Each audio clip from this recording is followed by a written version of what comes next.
The Ministry of Transport wants airlines to focus on their operations to avoid flight delays. Its Minister Anthony Loke said he had held discussions with low-cost airlines to find a solution to the issue.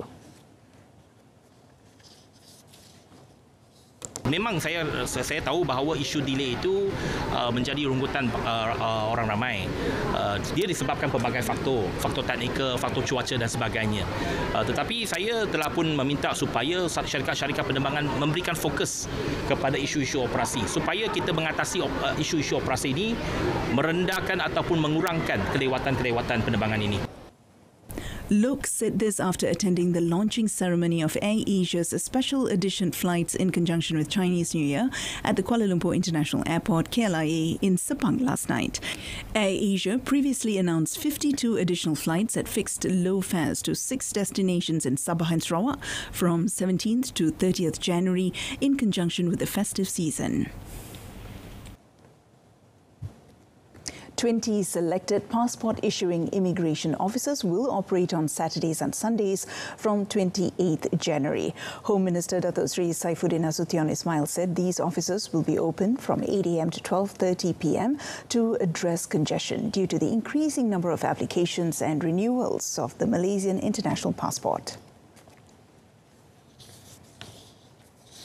The selected passport officers are Menara Ikhlas in Putrajaya, Jalan Duta and Wang Samaju in Kuala Lumpur, Shah Alam, Kelanajaya, Kajang, Puchong, Port Klang, Kuala Selangor and Kuala Kubu Baru in Selangor. Also selected are officers in Setia Tropika, Kulai, Muar, Kluang and Batu Pahat in Johor, Melaka, Taiping and Teluk Intan in Perak, Seberang Jaya in Penang and Kulim in Kedah. Jadi yang saya nak sebut begini sebagai tanda kita responsif dan kita peka dengan aduan rakyat.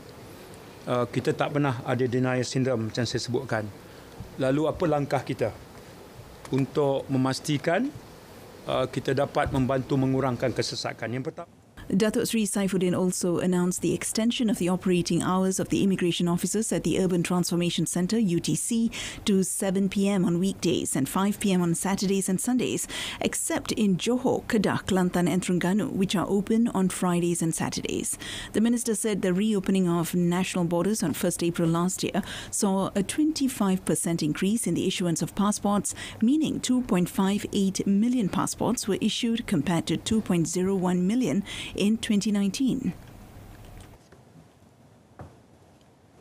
A headmaster who failed to adhere to standard operating procedures or SOP in the process of withdrawing a large sum of cash from the bank will be facing civil servant disciplinary action. Education Minister Fadlina Siddiq said the Selangor Education Department and police are still investigating the case and further action will be taken.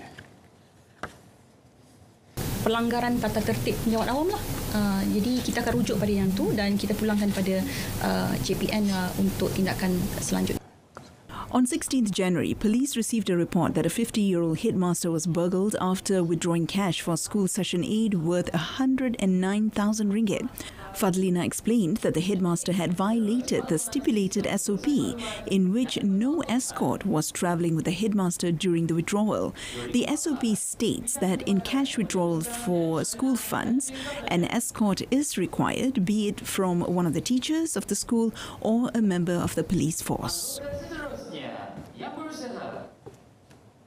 Plus, Malaysia Berhad welcomes the government's decision to give toll waiver for the rakyat in conjunction with the Chinese New Year festive season.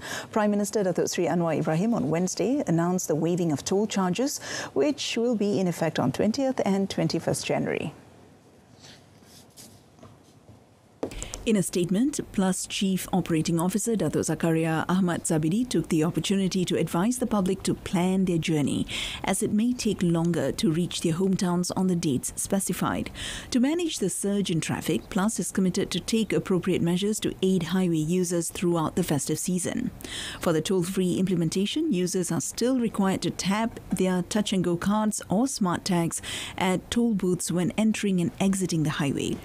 However, no toll fares will be deducted from the balance. As for RFID users, they are required to pass through the designated RFID lanes and will also not have their balance deducted, similar to touch and go and smart tag users. 531 cases were recorded nationwide involving diesel smuggling, with a total confiscated value of 12.7 million ringgit throughout last year. In a recent development, smuggling activities involving subsidized diesel worth 258,709 ringgit were foiled by authorities during a raid in Selangor.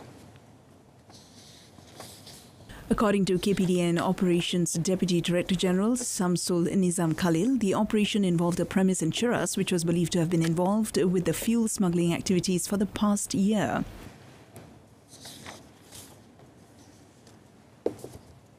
Modus operandi aktiviti ini adalah membuat pengisian di beberapa stesen minyak sekitar Cheras secara berulang dan kemudian dihantar ke stor ini untuk pengumpulan. Dan berdasarkan situasi ini, kita sedang akan menjalankan siasatan lanjut terhadap stesen-stesen minyak terlibat yang mungkin ada aktiviti ataupun elemen-elemen bersekongkol dengan sindiket ini. The collected fuel will then be resold for industrial use. 19 men, including 3 Myanmar nationals and an Indonesian, believed to be the lorry drivers at the premises, have been detained for questioning.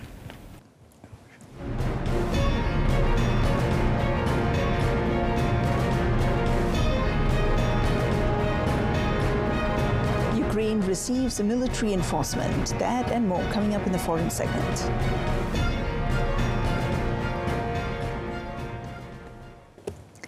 A Canadian company is supplying battle-ready armoured vehicles to Ukraine, plans to deliver the 200 vehicles Ottawa promised to Kiev before summer. Ontario-based Rochelle Incorporated builds armoured vehicles for government and commercial organizations, including the U.S. State Department and NASA. The firm's chief executive officer, Roman Shimonov, yesterday said its Rochelle Senator armoured personnel carriers, built with ballistic steel and fitted with mine protection seats and other safety features, has been used by Ukrainian soldiers in their defence against the Russian invasion that began last February. The Senators can be used as a medical evacuation vehicle or as a tactical combat vehicle. Shimonov said the company has established a sophisticated, secure supply chain and has been shipping a few armoured vehicles every day. Canada has provided Ukraine with billions of dollars in aid, including over 1 billion Canadian dollars in military supplies. Shimonov declined to share details, but said Ottawa's order of 200 armoured vehicles for Ukraine is expected to be delivered by summer. Meanwhile, the Swedish government announced a new package of military aid to Ukraine yesterday that will include armoured infantry fighting vehicles and the Archer artillery system. The package is worth 4.3 billion Swedish crowns, equivalent to $419 million, and will also include light portable NLAW anti-tank weapons, mine-clearing equipment, and assault rifles.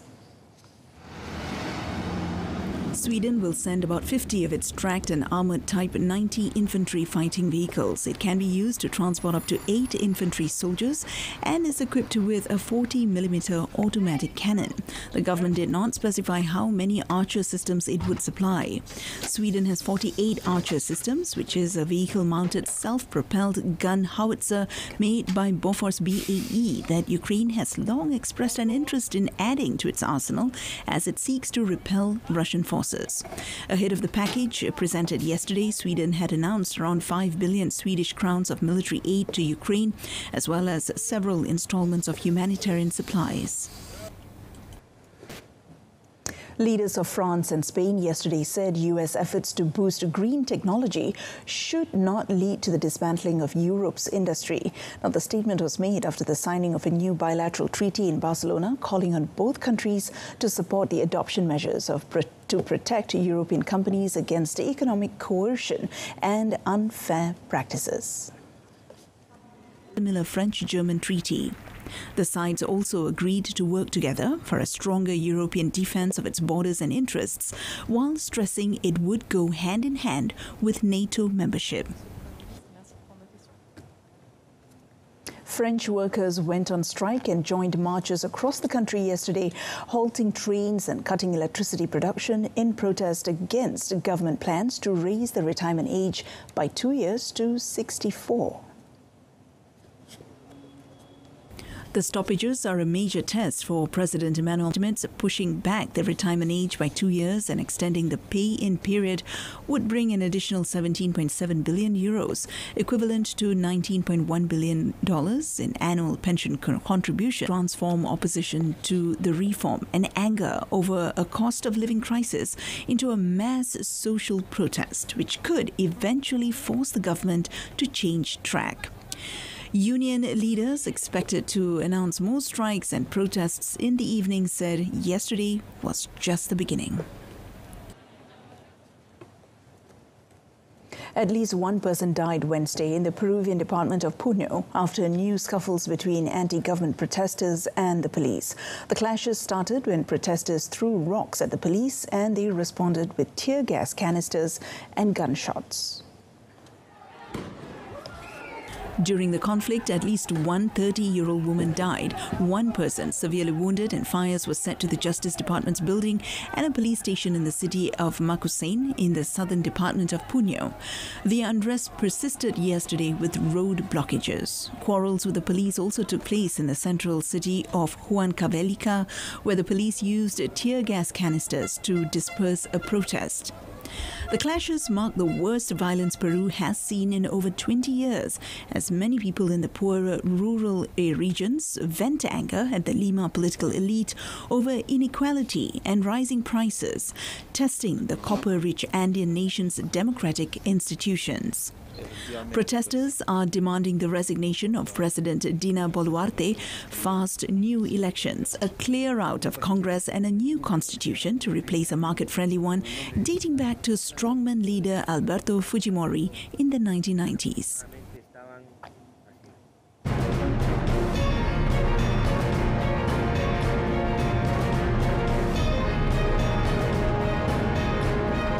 Next in sports, Ronaldo Messi rolled back the years in 9-goal thriller. Stay with us.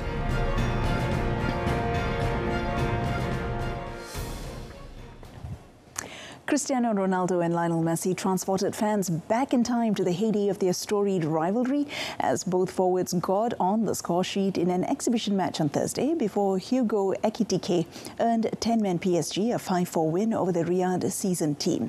While the match may not have much lasting significance for the teams involved, soccer fans around the world got plenty of bang for their buck as a story that has dominated the sport for over a decade appeared to come to an end in a memorable goal fest. In an action-packed first half at the King Fahd Stadium in Riyadh, goals from Messi and Marquinhos were cancelled out by Ronaldo brace, while PSG's Juan Bernat was sent off for a lunging tackle on Saudi international Salim Al-Dawsari. The game resumed at a frenetic pace after the break, with goals coming thick and fast as Sergio Ramos turned in a Kylian Mbappe cross for PSG before South Korean Jang Hyun-soo replied with a near-post header from a corner to make it 3-3. A handball by Ali Al-Bulaihi gave the visitors a penalty, which was expertly dispatched by Mbappe on the hour before Hugo Ekitike extended the lead to 5-3 with a thumping finish following a lung-busting run from the halfway line. Anderson Talisca scored late for the Saudis in added time, but Ekiteke's strike proved to be enough on the night. Although he was unable to get his newest chapter in Saudi Arabia off to a winning start, 37-year-old Ronaldo will take heart from his performance as he prepares to make his first competitive appearance for Al Nassr when they host Al Ettifaq on Sunday. Barcelona forward Memphis Depay appeared to be on the verge of joining Atletico Madrid as he was spotted wearing the club's colours while training under manager Diego Simeone on Thursday. The 28-year-old Dutch international has been linked with a move to Atletico for the last few days, with several reports by the Spanish media suggesting that the deal was close to being done. Although an official announcement has yet to be made with either club, Memphis took part in Thursday's training with Atletico, a move that the club said was made with the permission of Barcelona, as the transfer is expected to be completed in the next few hours. Spanish media reported that after he passed his medical with Atletico, he asked to join his future teammates on the practice field.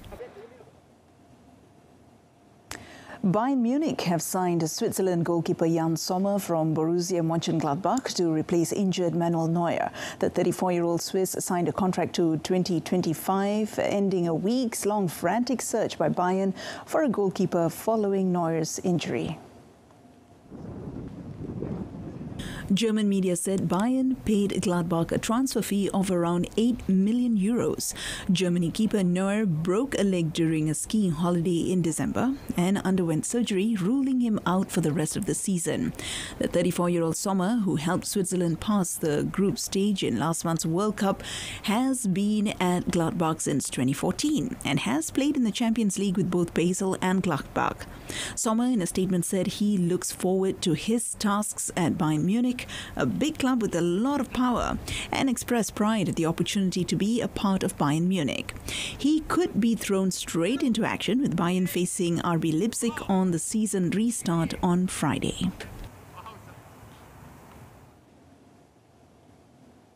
Sebastian Ogier mastered the black ice and slippery conditions on Thursday to grab the lead of the season-opening rally of Monte Carlo. Now, the 8-time world champion from France took his Toyota into a 6-second lead over teammate Elfyn Evans of Wales after the first two stages in the 91st edition of the iconic race. Ogier, who is only competing part-time in the 2023 championship, has won the Monte Carlo race 8 times. Estonia's Ott Tänak, the 2019 world champion, was third in his M-Sport Ford, 15.4 seconds off the lead. Belgian driver Thierry Neuville went off the road on the second stage and lost time when his Hyundai stalled in the darkness of the Principality. He is in fourth place, 15.5 seconds behind the leader. Reigning world champion Karl Rovanperä in a Toyota opted for a cautious start and was down in fifth spot, 17.1 seconds off the lead.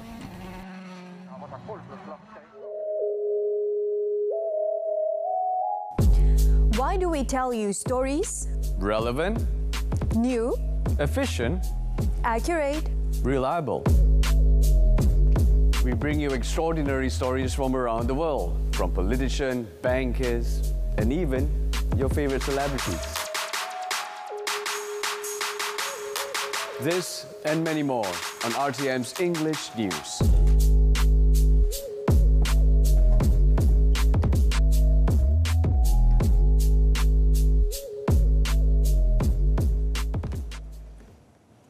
And that ends Updates at Noon today. Wrapping up with a reminder of our top story, Malaysia Agreement 1963 must be respected and fulfilled. Tune in to News at 10, coming up at 10 p.m. on Saluran Berita RTM. Now, we end the news with a sneak peek of Nintendo's first Super Mario theme park outside of its native Japan, which will open in California next month. I'm Mohana Priya. Stay tuned to TV2 and Salam Malaysia Madani.